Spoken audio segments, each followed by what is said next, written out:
దుఃఖం నుంచి బయటకు వస్తాం, ఆ ధైర్యం కూడా వస్తుంది. మరి బ్రెయినే మెయిన్ అన్నిటికీ. ఈ బ్రెయిన్కి మనం ఎప్పుడైతే ఆలోచనలు తగ్గించి మరి ఆలోచనలు తగ్గాలి అంటే ధ్యానం చేయాలి. మరి మనకు అవసరం ఉన్న ఆలోచనలు మాత్రసించాలంటే మరి ధ్యానం అవసరము, ఆ తర్వాత జ్ఞానం అవసరము. మనకు ఎవరైనా 2 వేళ్ళు చూపించాలి అంటే ఈ 2 వేళ్ళు చూపిస్తాం. మనం ఇలా చూపించలేము, ఇలా చూపించలేము, ఇలా చూపించలేము. ఎందుకంటే మన వేలల్లోనే అనంతమైన సంవత్సరాల నుంచి పిరమిడ్ ధ్యానంలోకి వచ్చి ఇది అద్భుతంగా నేను ఆ మాయ నుంచి బయటకు వచ్చాము. అసలైన సత్యం అంటే ఏందో తెలుసుకున్నాను. మరి అసలైన జీవితం అంటే ఏందో తెలుసుకున్నాము.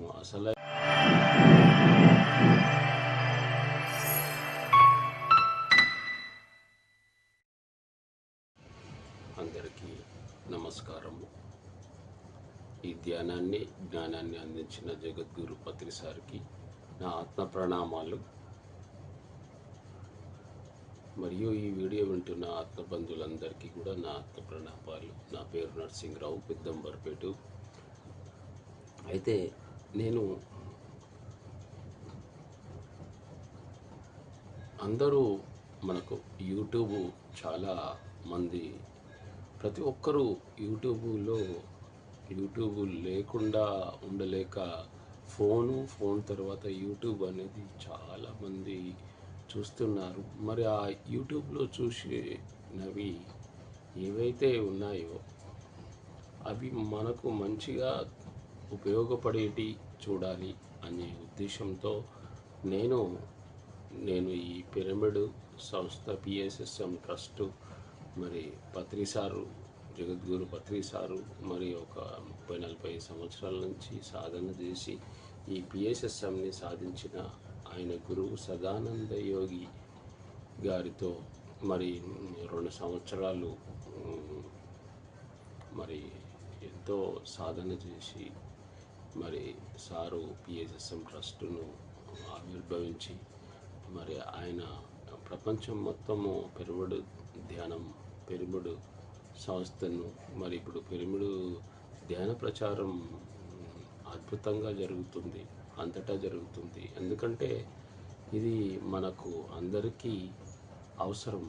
ఎందుకంటే నేను 7 సంవత్సరాల నుంచి పిరమిడ్ ధ్యానంలోకి వచ్చి ఇది అద్భుతంగా నేను ఆ మాయ నుంచి బయటకు వచ్చాము. అసలైన సత్యం అంటే ఏందో తెలుసుకున్నాను. మరి అసలైన జీవితం అంటే ఏందో తెలుసుకున్నాము. అసలైన మనం ఎలా జీవించాలనేది తెలుసుకున్నాము. అసలైన ఆనందం అనేది తెలుసుకున్నాము. ఆనందం మనకు కావలసింది ఆనందం. ఆ ఆనందంతో జీవించుకుంటూ మరి ఈ జీవితాన్ని ఈ జన్మలో మరి మనం అద్భుతంగా అందరితో ఉంటూ మరి అందరికీ మరి మనము నేర్చుకున్నది కూడా పంచడం అనేది నాకు చాలా ఇష్టం. ఈ జ్ఞానం అనేది పంచడం అనేది నాకు ఇష్టంగా. ఎందుకంటే ఈ జ్ఞానాగ్నిదగ్ధ కర్మాణం అని భగవద్గీతలో శ్రీకృష్ణుడు చెప్పాడు. మరి అందుకని నేను కూడా ఇక్కడ ఎందుకంటే యూట్యూబ్లో మరి మాది ఇంకోటి 1 అవర్ కూడా ఉన్నాయి. ఇప్పుడు 1 అవర్ చూడడానికి ఎవరికి ఓపిక లేదు కాబట్టి మరి ఒక 15 నుంచి 20 నిమిషాలు నేను పార్ట్ 1, పార్ట్ 2, పార్ట్ 3 అట్లా ఒక 70కి పైగా 70 నుంచి 80 పార్ట్లు చేశాము. అవన్నీ కూడా మీరు వినండి. మీకు ఏది నచ్చితే అది వినండి. మీరు లైక్ చేయండి, సబ్స్క్రైబ్ చేయండి. ఇంకోటి, దీంట్లో మనకు రూపాయి ఖర్చు లేకుండా మన జీవితం మనం హాయిగా జీవించవచ్చు. మనం అద్భుతాలు కూడా ఎన్నో చేయొచ్చు అని నేను చెప్తున్నాను. ఎందుకంటే మెయిన్ ఈరోజు నేను చెప్పే విషయం ఏంటంటే మన బుద్ధి వికసించాలి. బుద్ధి వికసించాలంటే మరి ధ్యానం అవసరము, ఆ తర్వాత జ్ఞానం అవసరము. మనకు ఎవరైనా 2 వేళ్ళు చూపించాలి అంటే ఈ 2 వేళ్ళు చూపిస్తాం. మనం ఇలా చూపించలేము, ఇలా చూపించలేము, ఇలా చూపించలేము. ఎందుకంటే మన వేలల్లోనే అనంతమైన జ్ఞానం ఉంది. ఇది మనకు శరీరము, మనస్సు, ఇది బుద్ధి, ఇది ఆత్మ అనొచ్చు, ఆత్మ జ్ఞానం, యాక్చువల్గా జ్ఞానం. మరి ఇది సర్వాత్మ, అంటే ఇది ఈ సర్వాత్మ. అయితే మనకు కావాల్సింది ఏంటంటే మెయిన్ ఈ రెండే, బుద్ధి జ్ఞానం. బుద్ధి జ్ఞానం ఈ రెండుని కూడా మనము అంటే అవసరమైనప్పుడు మాట్లాడడం, అవసరమైన పని కూడా చేయాలి అంటే మనం బుద్ధి వికసించాలి. ఆ బుద్ధి వికసించాలి అంటే మరి మరి ఈ బుద్ధిని పెంచుకోవాలి. దాని పక్కకే మనకు మనసు కూడా ఉంటుంది. ఈ మనసు ఏంటంటే ఈ మనసులో మనము ఈ బుద్ధికి పంపించాలి. ఈ బుద్ధి ఏం చేస్తుందంటే జ్ఞానానికి పంపిస్తుంది. కాబట్టి మన మనసుకు కూడా అవసరం లేదు, బుద్ధి ఉంటే చాలు అంటారు. బుద్ధి ఉన్నవాడు బుద్ధుడవుతాడు. మరి అందుకనే బుద్ధుడు అంటే మామూలు వ్యక్తి ఏం కాదు, ఆయన మహా వ్యక్తి, బుద్ధ భగవానుడు. అయితే మరి బుద్ధుడని మరి ఎందుకు చెప్పారు? బుద్ధి వికసించినప్పుడే బుద్ధుడిగా మారుతారు. బుద్ధి వికసించాలి. బుద్ధి వికసించాలంటే మరి ఆ జ్ఞానం అనేది చాలా అవసరం మనకు. ఈ జ్ఞానం అనేది ఎప్పుడైతే వస్తుందో మనకు ఆ బుద్ధి వికసిస్తుంది అని అర్థం. అయితే ఎక్కడైనా మన మాట సత్యం మాత్రమే మాట్లాడాలని ప్రతిసారి చెప్తారు గురుగారు. మేము ఎక్కడికి వెళ్ళినా కానీ సత్యం మాత్రమే మాట్లాడేది, తెలిస్తేనే మాట్లాడాలి, తెలియకుండే మాట్లాడవద్దు. అప్పుడు నువ్వు సత్యం ఎప్పుడైతే మాట్లాడతావో అప్పుడు నీకు అర్థమవుతుంది. అయితే ఆ మాట్లాడినా కానీ అక్కడ మరి అవసరాన్ని బట్టి మనం ఎంత మాట్లాడాలి, ఎంత మాట్లాడద్దు అనే ఆ సిచ్యువేషన్లో కూడా మనం బుద్ధి ఉన్నవాడు ఎలా ఉంటాడు అంటే ఆ పరిస్థితులు కానీ అక్కడ ఉన్న స్థితులు కానీ అవన్నీ చూసి అవి మన అవసరం ఎంత ఉంది, మన అవసరం ఎంత లేదు అది బుద్ధి వికసించిన వాడికి అలా. మరి ఈ బుద్ధి వికసించాలంటే సాధన చాలా అవసరం. మరి ఇప్పుడు నేను చెప్పేది ఏంటంటే ఆ సాధన కోసమే. సాధన అంటే ధ్యానం చేయడం. ఇది శ్వాస మీద ధ్యాస ఒక్కటే మనకు అద్భుతమైనది అని చెప్పి నేను చెప్పేది. ఎందుకంటే సాధన, మరి ఇంకొకటి జ్ఞానం. ఆ ధ్యానం మరియు జ్ఞానం. ఈ జ్ఞానం ఎప్పుడైతే మరి నీకు అర్థమవుతుందో అప్పుడు బుద్ధి వికసిస్తుంది. ఆ బుద్ధి వికసించినప్పుడు మీరు అద్భుతంగా మీరు మరి ఎక్కడికి వెళ్ళినా ఆ బుద్ధితో మరి మీరు అద్భుతంగా మీ ప్రయాణం కూడా, నువ్వు ఏ పని చేసినా, ఏది మాట్లాడినా, ఏది ఆలోచించినా, ఏ ఉద్యోగం చేసినా, ఏ బిజినెస్ చేసినా, నువ్వు ఎట్లయినా కుటుంబంలో ప్రవర్తించిన, బంధువులతో ప్రవర్తించిన, మరి ఫ్రెండ్స్, మరి సమాజంలో నా బుద్ధి వికసించాలి.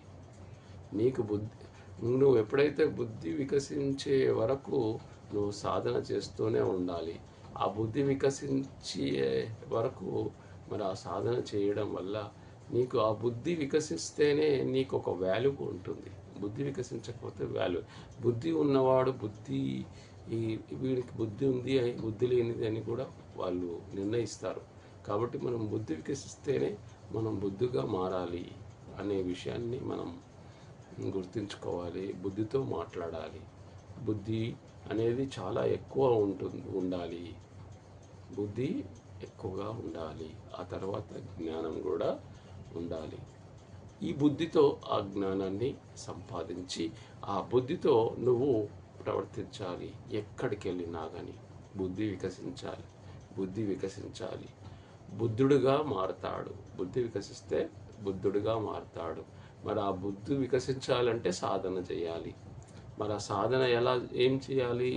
సాధన స్వాధ్యాయం అని ఆధ్యాత్మికమైన పుస్తకాలు కూడా చదవాలి. అందుకని ప్రతిసారు రెండేదే పెట్టారు పుస్తకాలు. మరి రోజు మీరు ఒక ఎర్లీ మార్నింగు మరి ఆ పుస్తకం చదవడం అనేది కూడా అలవాటు చేసుకోండి. అవి కూడా ఆధ్యాత్మిక సంబంధించింది. మినిమం మీ టైం ఎలా ఆ, ఉంటే అలా మరి ఆధ్యాత్మికమైనవి పుస్తకాలు చదవండి, చాలా బాగుంటుంది. మనకు ప్రతిసారు మన 50,000 నుంచి 1,00,000 బుక్కులు చదివాడు. మరి ఈ పిరమిడ్ మాస్టర్లు అందరూ కూడా ఆధ్యాత్మిక పుస్తకాలు చదివే మరి అద్భుతంగా మారారు. మరి ఆ పుస్తకాలు చదవాలి, సజ్జన సాంగత్యం చెయ్యాలి. సజ్జన సాంగత్యం అంటే ఇగో ఇలా మనం సజ్జనులతో సాంగత్యం చేయడం. మరి మరి ఇది వినాలి, సజ్జన సాంగత్యం కూడా వినాలి ప్రతిసారి. ఎప్పుడైతే వింటామో, ఆ పుస్తకాలు అది చదువుతామో, మరి ధ్యానం చేస్తామో, అది మన బుద్ధి కూడా వికసిస్తుంది. ఇంకోటి ఏంటంటే ఒక 50 ఏళ్ళ తర్వాత కూడా మీరు చాలామందికి అమ్మో నాకు 50 ఏళ్ళు, ఈ ఏజ్కి సంబంధం లేదు. ఏజ్కి సంబంధం లేకుండా మన బుద్ధి వికసిస్తుంది ఎప్పుడైతే నువ్వు ఆ ఆధ్యాత్మికకు సంబంధించిన పుస్తకాలు చదవడం వల్ల, ఆ ధ్యానం చేయడం వల్ల నీ బుద్ధి వికసించి నేను ఇంకా నేర్చుకోవాలి అనే ఒక ఆలోచన వస్తుంది. లేదు, ఏజ్కి సంబంధం లేకుండా ఇంకా నేర్చుకోవాలి, మరి ఆ నేర్చుకొని మనము ఈ జీవితాన్ని ఆనందంగా జీవించాలని మరి అది. ఎందుకంటే బ్రెయిన్ కూడా నేను పుస్తకాలలో చదివాను, మన లోపల బ్రెయిన్ కూడా యాక్టివ్ అయ్యి మరి యాక్టివ్గా పనిచేసి మరి యాక్టివ్గా మన మాట కానీ మన మన ఆలోచనలు కానీ మన పని కూడా ధైర్యాన్ని కూడా ఇస్తుంది. దుఃఖం నుంచి బయటకు వస్తాం, ఆ ధైర్యం కూడా వస్తుంది. మరి బ్రెయినే మెయిన్ అన్నిటికీ. ఈ బ్రెయిన్కి మనం ఎప్పుడైతే ఆలోచనలు తగ్గించి మరి ఆలోచనలు తగ్గాలి అంటే ధ్యానం చేయాలి. మరి మనకు అవసరం ఉన్న ఆలోచనలు మాత్రమే మనకు ఉండాలి. అంటే అవసరాన్ని బట్టి, అక్కడ స్థితులను బట్టి మనం ఆలోచించాలి.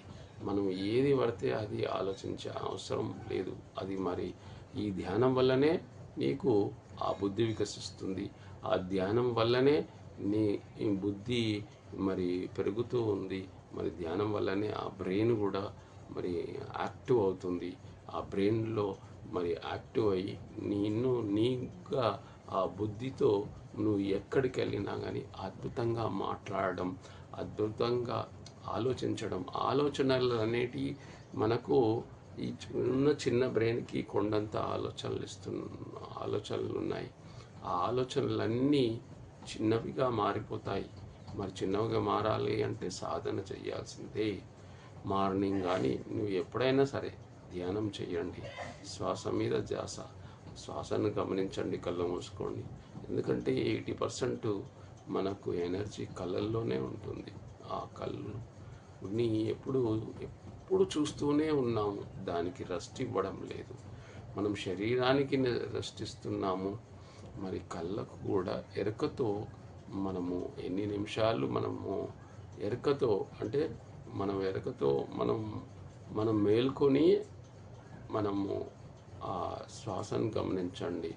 ఎప్పుడైతే శ్వాసను గమనిస్తే ఏమవుతుందంటే నీ ఆలోచనలు తగ్గుతాయి. దేన్ని గమనించినా నీ ఆలోచనలు తగ్గవు. ఒక్క శ్వాసను మాత్రమే తగ్గిస్తే నీ ఆలోచనలు తగ్గుతాయి.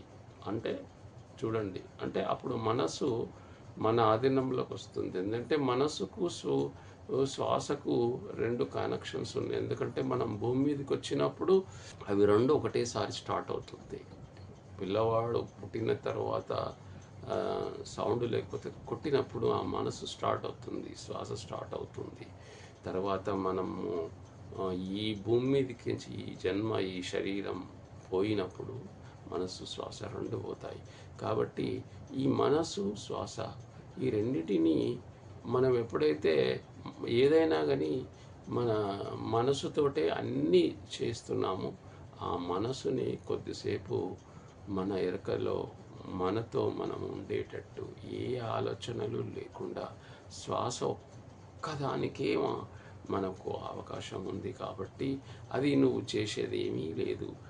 ఆల్రెడీ మనకు భగవంతుడు ఆటోమేటిక్గా మనకు శ్వాస జరుగుతుంది.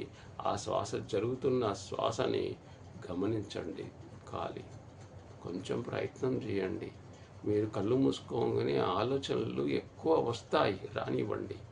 వచ్చినయిపోవడానికే, వస్తూ ఉంటూ మెల్లగా మెల్లగా మెల్లగా తగ్గిపోతాయి. నిర్విషమనగా ధ్యానం అంటే నీకు నిర్వేశనం అవుతుంది. అంటే నీ ఆలోచనలు తగ్గిపోయి నువ్వు ప్రశాంతంగా నువ్వు ఆలోచించడం స్టార్ట్ చేస్తావు. నీ పని నువ్వు హాయిగా చేయడానికి అవకాశం ఉంది. నీవు మాట్లాడే మాట కూడా మనం బుద్ధితో మాట్లాడతాము.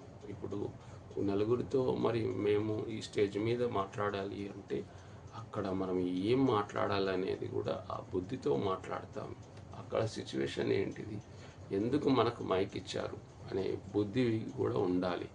బుద్ధి లేని మాటలు మరి వచ్చి నువ్వు మాట్లాడినావు అంటే ఎదుటి వారికి కూడా వీనికి బుద్ధి ఉండి మాట్లాడు, ఎవరిచ్చారు ఈయనకు, బుద్ధి లేని వాడిచ్చాడు, బుద్ధి ఉన్నవాడు అంటే మనకి ఎంత టైం ఇస్తే అంతే మాట్లాడాలి. మనకి ఈ టైం ఎంత టైం, 10 నిమిషాలు, 20 నిమిషాలు, 1 అవర్ అంటే అక్కడ మనం ఆ సిచ్యువేషన్ బట్టి మనము ఆ మైక్ వచ్చినప్పుడు బుద్ధి వికసిస్తుంది. వీనికి బుద్ధి ఉంది అన్నట్టు మనం ప్రవర్తించాలి. అప్పుడు వీనికి బుద్ధి చాలా ఉంది, ఒక మాస్టరు, ఈయన ఒక తెలివైన వాడు, ఒక బుద్ధి వికసించిన వాడు, బుద్ధి ఉన్నవాడు అని చెప్పి మనల్ని నిర్ణయిస్తారు. ఎదుటివారు మనం నిర్ణయించాలి. మనకు మనముగా నిర్ణయించుకుంటాం చాలామంది, అంటే అది బుద్ధి లేని పని. మనకు మనముగా నిర్ణయించేది బుద్ధి లేని పని. ఎదుటివాడు నిర్ణయిస్తాడు నీకు బుద్ధి ఉందా, బుద్ధి లేనిదా, మరి బుద్ధి ఉన్నట్టు మాట్లాడుతున్నావా, బుద్ధి లేక మాట్లాడుతున్నావా, మైక్ ఇయ్యంగానే మరి ఇష్టం వచ్చినట్టు మాట్లాడడం. ఎదుటి వారికి కూడా అర్థం కావాలి సిచ్యువేషన్ ఏంది, అది ప్రోగ్రామ్ ఏంది, మరి ఆ స్టేజ్ మన అక్కడ అందరూ ఎందుకు ఆ మీటింగ్ పెట్టారు, అక్కడ ఎందుకు అనేది మనం ఆలోచించి బుద్ధితో మాట్లాడి ఆ బుద్ధి వికసించేటట్టు మనం, ఎందుకంటే బుద్ధి గురించి మాట్లాడుతున్నాం కాబట్టి మరి బుద్ధి అనేది మనం ఈ రెండు చూపిస్తాము. మరి బుద్ధి జ్ఞానం, బుద్ధి జ్ఞానం ఈ రెండు కూడా చాలా ఇంపార్టెంట్. మరి బుద్ధి వికసించుకోవాలి మనం అందరము కూడా. మరి బుద్ధి వికసిస్తేనే మనము సమాజంలో మనము అద్భుతంగా మరి జీవించడానికి ఏదొచ్చినా కానీ మనకు ఆ బుద్ధి వికసించేటట్టు మాట్లాడి మనం చేసుకోవాలి. కాబట్టి మన బుద్ధి వికసించాలంటే అద్భుతమైన మరి సాధన చెయ్యాలి, స్వాధ్యాయం చెయ్యాలి, సజ్జన సాంగత్యం చెయ్యాలి, ధ్యానం చెయ్యండి.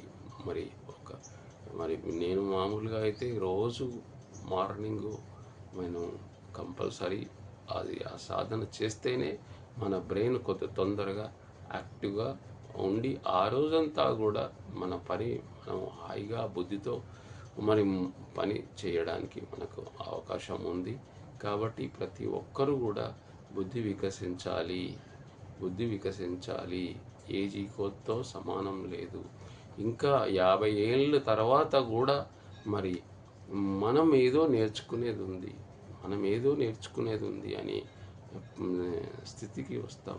అంతా అయిపోయింది, 50 ఏళ్ళు అయిపోయింది, అంతా అయిపోయిందని కాకుండా ఇంకా ఏదో నేర్చుకునేది ఉంది, ఏదేదో నేర్చుకోవాలి అనే స్థితికి రావడానికి మనము వస్తాము.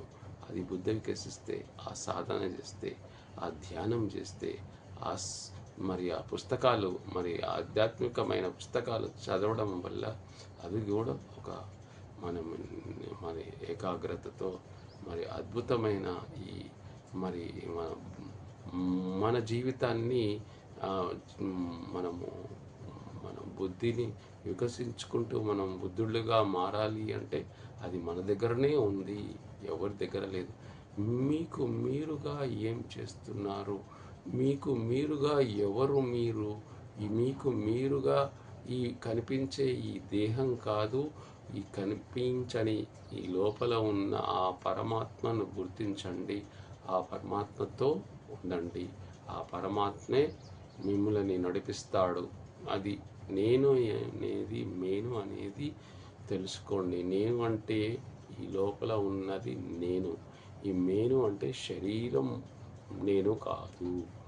ఈ శరీరాన్ని, ఈ మేనుని నడిపించే నేను అన్ని గుర్తించి ఆ నేనుతో ఈ శరీరాన్ని, మరి మనకు శరీరం కావాలి, ఆత్మకు శరీరం ఉంటేనే ఆత్మ కనిపించదు. కనిపిస్తే అది భగవంతుడు కాదు, కనిపించని దానినే భగవంతుడు అంటారు. మరి కరెంటు కనిపించదు, కనిపించింది సూక్ష్మమైంది, చాలా పవర్ఫుల్, అది ఎంతో శక్తి ఉంటుంది.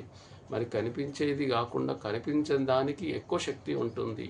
మరి ఆ శక్తి అయితే ఏదైతే ఉందో దాన్ని తెలుసుకొని మనం ఆ శక్తిని మన లోపల నింపుకొని, మన లోపల ఉంది దాన్ని బయటికి తీయండి. నేను అనేదాన్ని బయటికి రండి, నేను బయటికి రండి. ఇది నేను అనేది బయటికి వచ్చినప్పుడే నీ ప్రజ్ఞ బయటికి వస్తుంది. నీ ప్రజ్ఞ బయటికి రావాలి అంటే సాధన చెయ్యాల్సిందే, స్వాధ్యాయం చేయాల్సిందే, సజ్జన సాంగత్యం చెయ్యాల్సిందే. అప్పుడే నీ బుద్ధి వికసిస్తాం. బుద్ధి వికసిస్తే బుద్ధుడిగా మారుతాడు. అందుకే